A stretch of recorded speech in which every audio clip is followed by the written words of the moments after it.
espero nem solicito o crédito do leitor para tão extraordinária e, no entanto, tão familiar história que vou contar.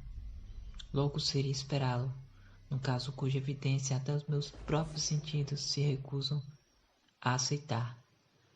No entanto, não estou louco, e com toda a certeza que não estou a sonhar, mas porque posso morrer amanhã, quero aliviar hoje meu espírito.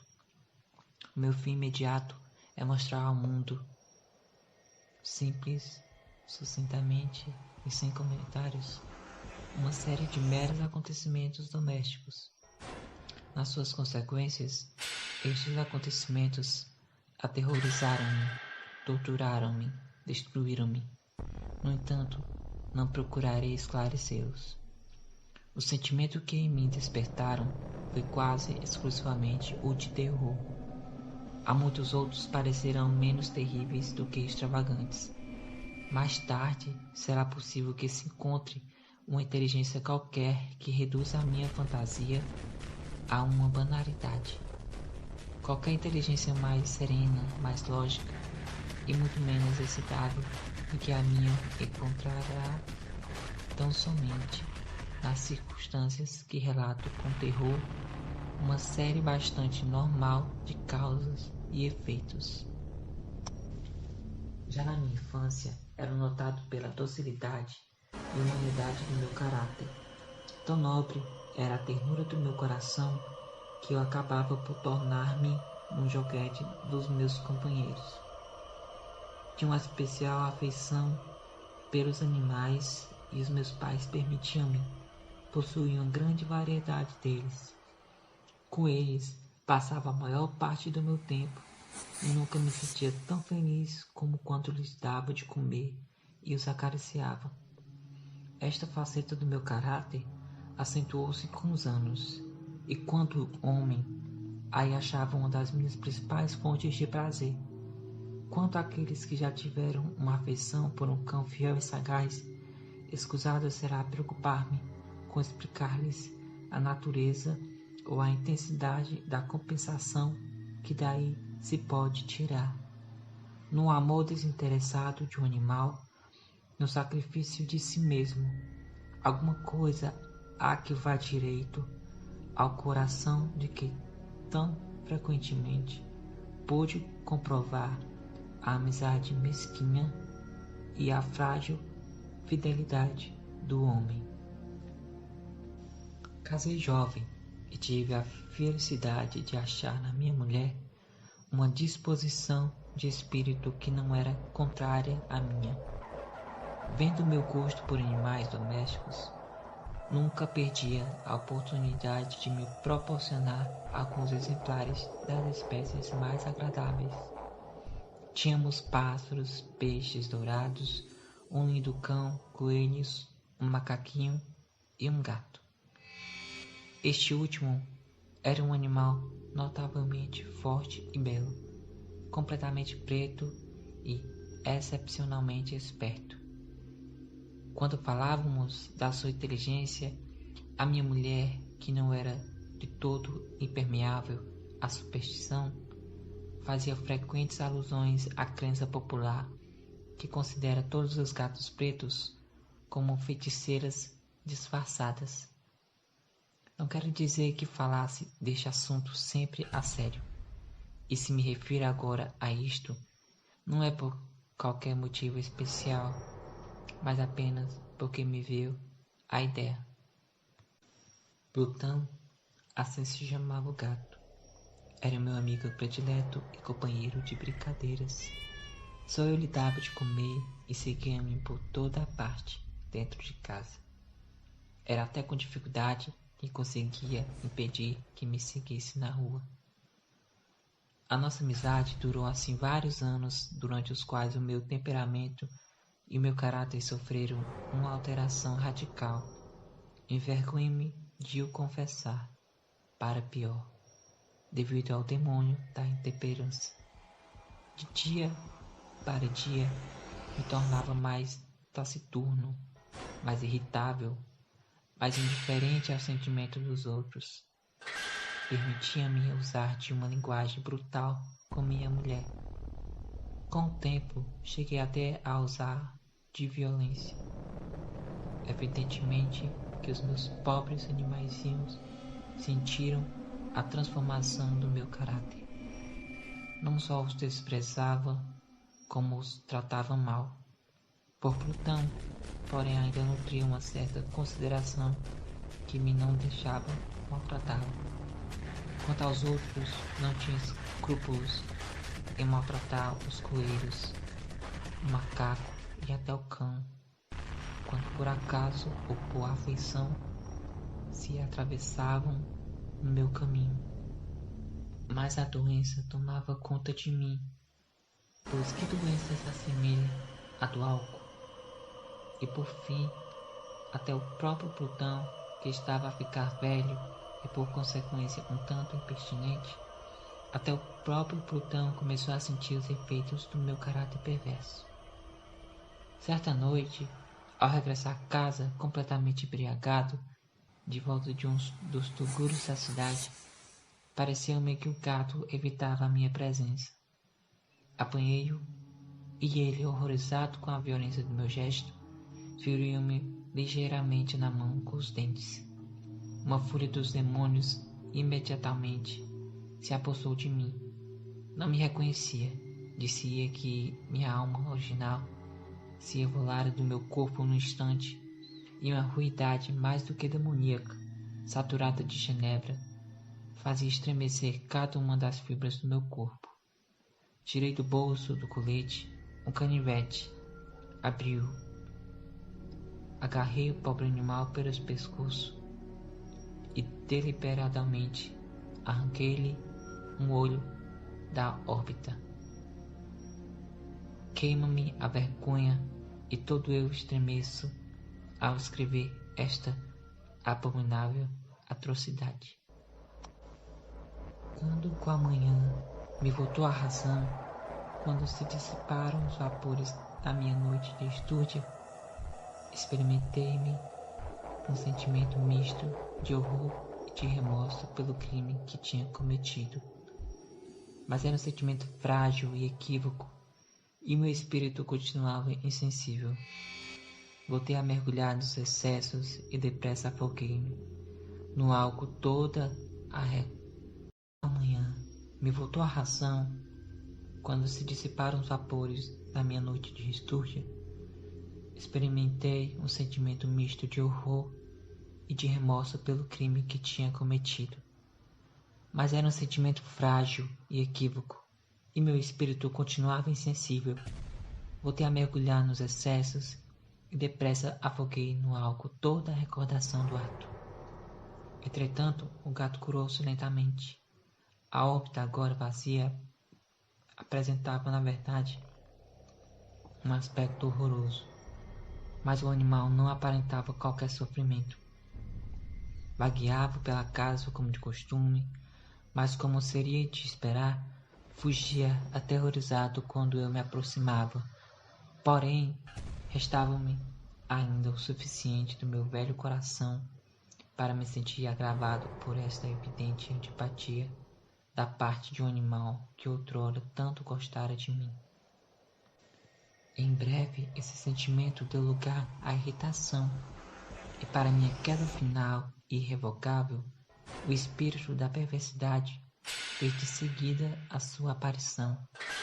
Deste espírito não cura a filosofia. No entanto, não estou mais certo da existência da minha alma do que do fato que a perversidade é um dos impulsos primitivos do coração humano, uma dessas indivisas faculdades primárias, ou sentimentos que deu uma direção ao caráter do homem. Quem se não surpreendeu já uma centena de vezes cometendo uma ação nécia, ouviu, pela única razão de saber que não a devia cometer? Não temos nós uma inclinação perpétua, pese ao melhor do nosso juízo, para violar aquilo que constitui a lei, só porque sabemos que o é? E digo que este espírito de perversidade surgiu para minha perda final. Foi esse anseio insondável da alma por se atormentar por oferecer violência à sua própria natureza, por fazer o mal só pelo mal, que me forçou a continuar e finalmente a consumar a maldade que infligi ao inofensivo animal. Certa manhã, a sangue frio, passei-lhe um nó corredio ao pescoço e enforquei-o no ramo de uma árvore. Enforquei-o com as lágrimas a saltarem-me dos olhos e com o mais amargo remorso no coração. Enforquei-o porque sabia que me tinha tido a afeição e porque sabia que não me tinha dado razão para a torpeza. Enforquei-o porque sabia que ao fazê-lo estava cometendo um pecado mortal que comprometia a minha alma imortal, a ponto de a colocar, se tal fosse possível, mesmo para além do alcance da infinita misericórdia do Deus mais piedoso e mais severo. Na noite do próprio dia em que este ato cruel foi perpetrado, fui acordado do sono aos gritos de fogo. As cortinas da minha cama estavam em chamas, toda a casa era um braseiro. Foi com grande dificuldade que minha mulher, uma criada e eu conseguimos escapar do incêndio. A destruição foi completa. Todos os meus bens materiais foram destruídos e daí em diante mergulhei no desespero. Sou superior à fraqueza de procurar estabelecer uma sequência de causa e efeito entre a atrocidade e o desastre. Limito-me, porém, a narrar uma cadeia de acontecimentos e não quero deixar nenhum elo sequer incompleto. Nos dias que se sucederam ao incêndio, visitei as ruínas. As paredes, à exceção de uma, tinham abatido por completo.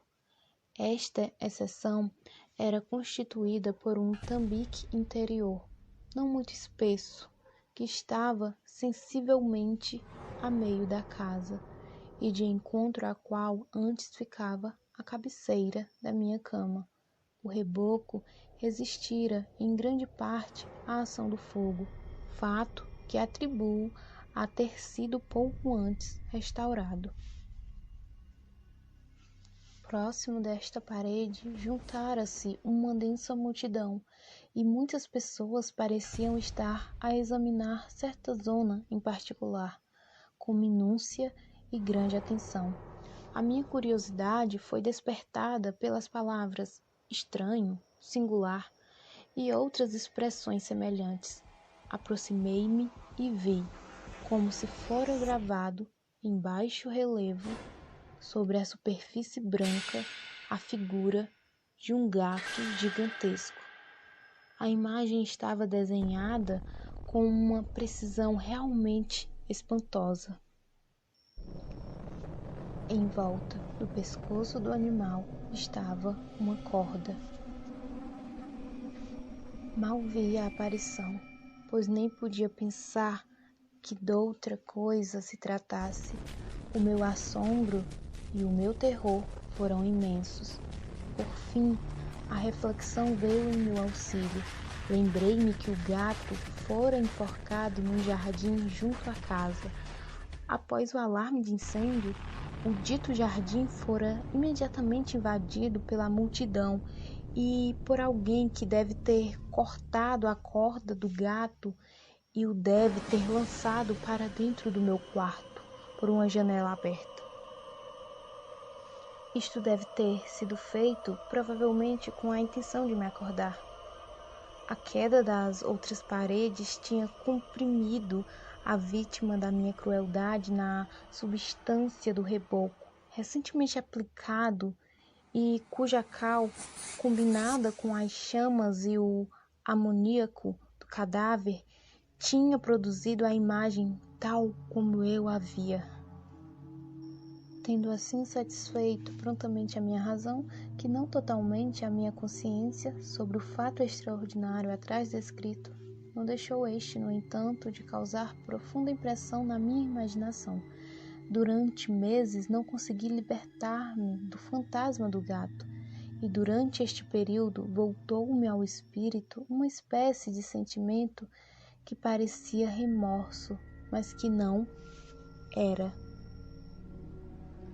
Cheguei ao ponto de lamentar a perda do animal e a procurar à minha volta, nos sórdidos tugúrios que agora frequentava com assiduidade, um outro animal da mesma espécie e bastante parecido que preenchesse o seu lugar. Uma noite, estava eu sentado meio aturdido num antro mais do que infamante. A minha atenção foi despertada por um objeto preto que repousava no topo de um dos enormes tonéis que constituíam o principal mobiliário do compartimento. Havia minutos que olhava para a parte superior do tonel, e o que agora me causava surpresa era o fato de não me ter apercebido mais cedo do objeto que estava em cima. Aproximei-me e toquei-lhe com a mão. Era um gato preto, um gato enorme, tão grande como Plutão e semelhante a ele em todos os aspectos, menos num. Plutão não tinha sequer um único pelo branco no corpo, enquanto este gato tinha uma mancha branca, grande, mas indefinida, que lhe cobria toda a região do peito. Quando lhe toquei, imediatamente se levantou e ronronou com força. Forçou-se pela minha mão e parecia contente por o ter notado. Era este, pois, o animal que eu procurava. Imediatamente propus a compra ao dono, mas este nada tinha a reclamar pelo animal, nada sabia a seu respeito. Nunca o tinha visto até então. Continuei a acariciá-lo, e quando me preparava para ir para casa, o animal mostrou-se disposto a acompanhar-me. Permiti que o fizesse, inclinando-me de vez em quando para o acariciar enquanto caminhava. Quando chegou a casa, adaptou-se logo, e logo se tornou muito amigo da minha mulher. Pela minha parte, não tardou em surgir em mim uma antipatia por ele. Era exatamente o reverso do que eu esperava, mas não sei como nem porquê a sua evidente ternura por mim desgostava-me e aborrecia-me.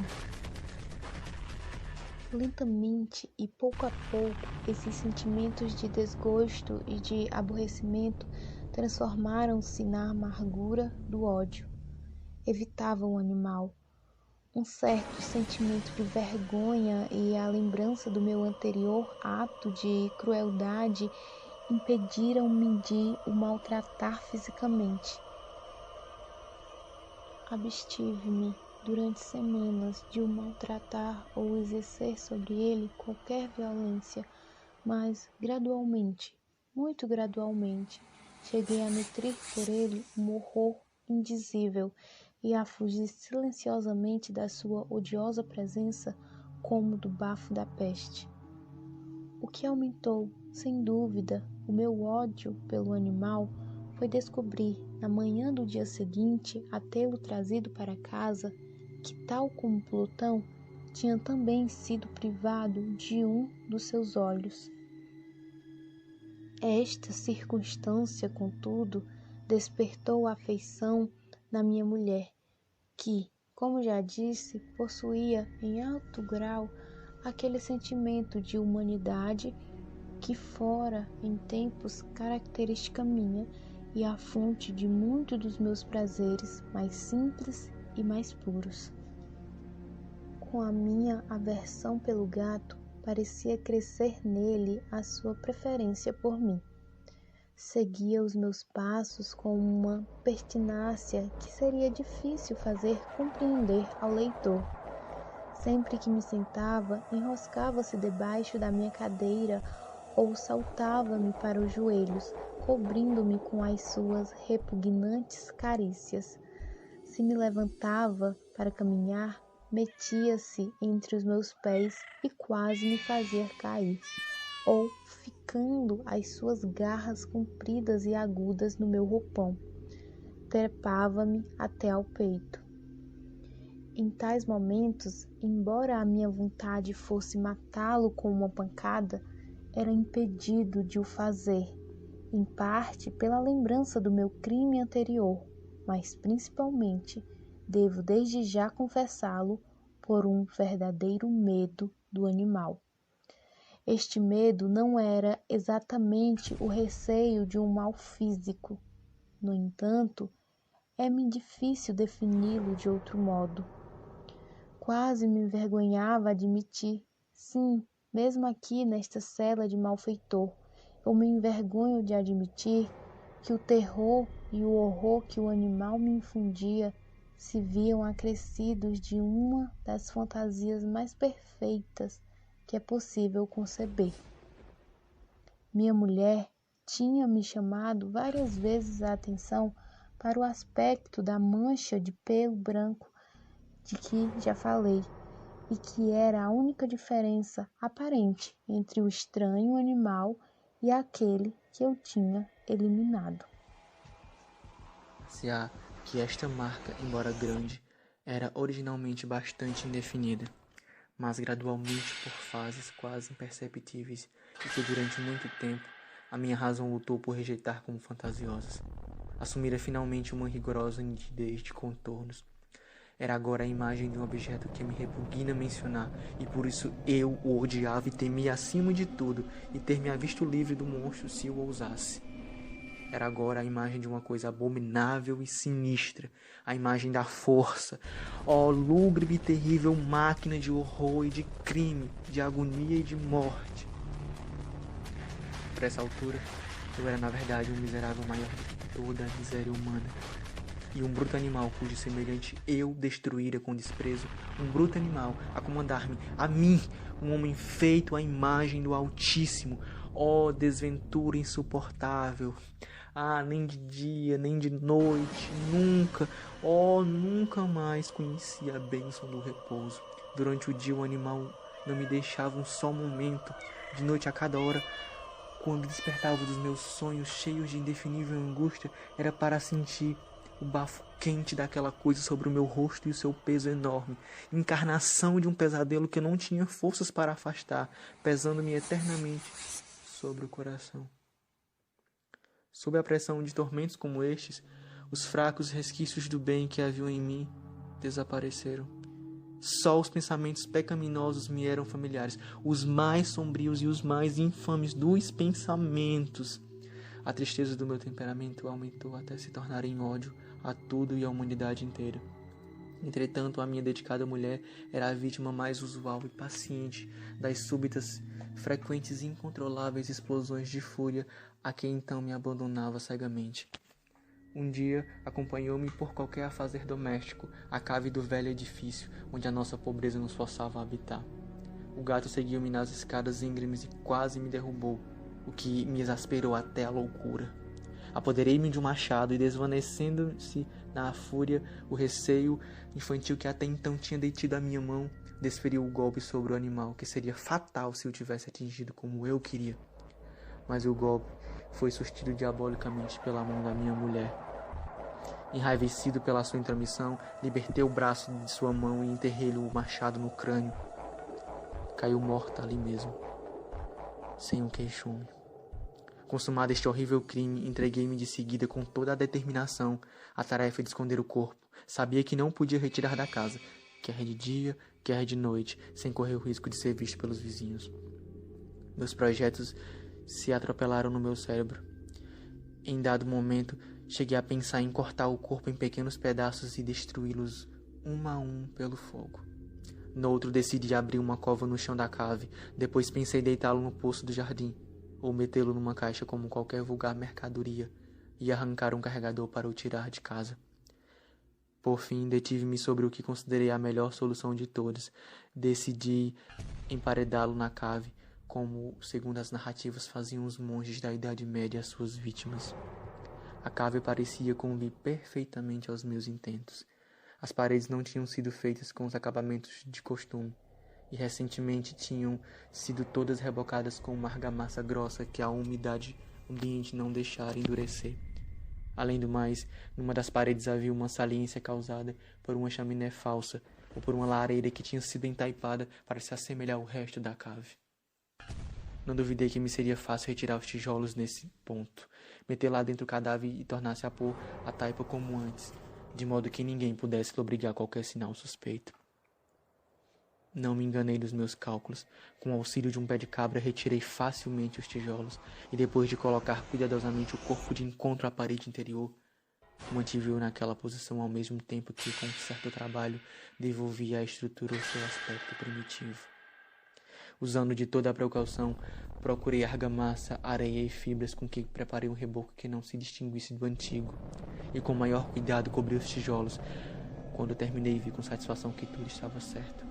A parede não denunciava o menor sinal de ter sido mexida. Com maior escrúpulo apanhei do chão os resíduos. Olhei em volta triunfante e disse para comigo: Aqui pelo menos não foi infrutífero o meu trabalho. A seguir procurei o animal que tinha sido a causa de tanta desgraça, pois que finalmente tinha resolvido matá-lo. Se o tivesse encontrado naquele momento, era fatal o seu destino. Mas parecia que o astuto animal se alarmara com a violência de minha cólera anterior e evitou aparecer-me na frente, dado o meu estado de espírito. É impossível descrever ou imaginar a intensa e aprazível sensação de alívio que a ausência do detestável animal me trouxe. Não me apareceu durante toda a noite, e desse modo, pelo menos por uma noite, desde que eu trouxera para casa, dormi bem e tranquilamente. Sim, dormi mesmo com o crime a pesar-me na consciência. Passaram-se o segundo e terceiro dias e o meu verdugo não aparecia. Mais uma vez respirei como um homem livre. O monstro aterrorizado tinha abandonado a casa para sempre. Nunca mais voltaria a vê-lo.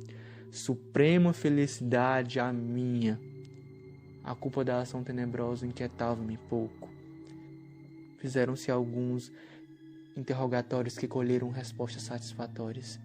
Fez-se inclusivamente uma busca, mas naturalmente nada se descobriu. Dava como certo a minha felicidade futura.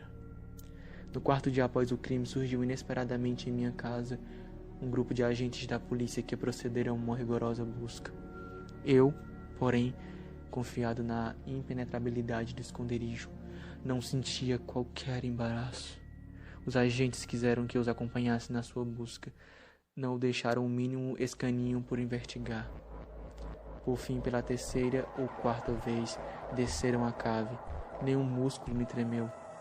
O meu coração batia calmamente como o coração de quem vive na inocência. Percorri a cave de ponta a ponta, de braços cruzados no peito. Andava descontraído de um lado para o outro. Os agentes estavam completamente satisfeitos e prontos para partir. O júbilo do meu coração era demasiado intenso para que eu pudesse suster. Ansiava por dizer pelo menos uma palavra à guisa de triunfo e para tornar duplamente evidente a convicção de minha inocência. Senhores, disse por fim, quando iam a subir os degraus, estou satisfeito por ter dissipado as vossas suspeitas. Desejo muita saúde para todos e um pouco mais de cortesia. A propósito, esta casa está muito bem construída, e no meu furioso desejo de dizer qualquer coisa à vontade, mal sabia o que estava a dizer. Direi até que é uma casa excelentemente construída. Estas paredes... Vão já-se embora, meus senhores. Estas paredes estão solidamente ligadas, e neste momento, por uma frenética fanfarronice, bati com força com uma bengala que tinha na mão, na parede do qual se encontrava o cadáver da minha querida esposa. Ah, que Deus me livre das garras do arquidemônio! Mal tinha o eco das minhas pancadas mergulhado no silêncio, quando uma voz lhe respondeu de dentro do túmulo, um gemido, a princípio abafado e entrecortado como o choro de uma criança, que depois se transformou num prolongado grito, sonoro e contínuo, extremamente anormal e inumano. Um bramido, um uivo, um misto de horror e de triunfo, tal qual só do inferno poderia vir, provindo das gargantas conjuntas dos condenados, na sua agonia dos demônios do gozo da condenação. Seria insensato falar dos meus pensamentos. Senti-me desfalecer e encostei-me à parede de frente. Colhidos pelo terror e pela surpresa, os agentes que subiam a escada detiveram-me por instante. Logo a seguir, 12 braços vigorosos atacavam a parede. Esta caiu de um só golpe. O cadáver, já bastante decomposto e coberto de parcas de sangue, apareceu ereto frente aos circunstantes. Sobre a cabeça, com as vermelhas faces dilatadas e o olho solitário se expando, estava o odioso gato cuja astúcia me compelira ao crime, cuja voz delatora me entregara ao carrasco. Eu tinha emparedado o monstro no túmulo.